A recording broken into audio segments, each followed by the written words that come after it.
This video is looking at the Dart Valley, the full campaign 1941 to 45. We are at the end of January 1942. Situation was pretty static, oddly enough. The Germans are in a terrible position because it's first winter. They can only really attack with units that are in supply next to occupied cities and stuff. That really does cramp their style. So the Germans have done very, very little. The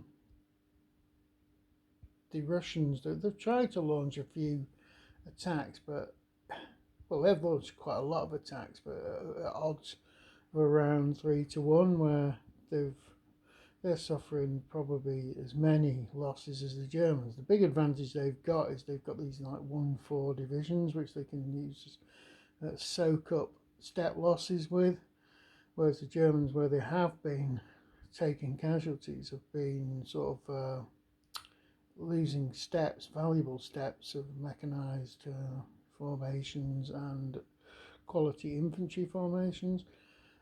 Mainly what's happened though is the Soviets have got a whole host of DR results, so although they're driving the Germans back a couple of hexes here and there, they're not really doing anything more than that. They're not inflicting any real damage. Big thing they're trying to do is use these shock armies here to pressurize the German front line. Well, the Germans have buckled a bit. They've basically been driven out of this small salient here because it's just not defensible. But even then, it's been mainly DR results rather than anything else. They've not really got any DR Asterisk results, which should require step losses.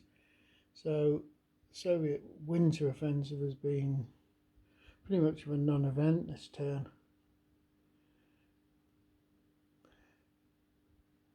Now, there's a reason for this, that the armies as they are on the board here are in a much better shape than they were historically. And there's a reason for that. I'm a fairly cautious commander and I don't launch huge numbers of attacks at poor odds. The Germans have really been only fighting at 4, occasionally at 4 to 1, a bit more often at 5 to 1, and mainly at 6 to 1.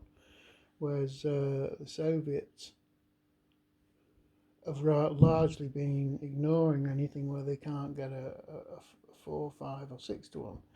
So historically they would be attacking at much worse odds and taking far more casualties, and as a result the Germans would be taking more casualties as well because they'd be getting attacked more often. So it's a bit of an anomaly due to the way I play the game. Well, that's my opinion anyway.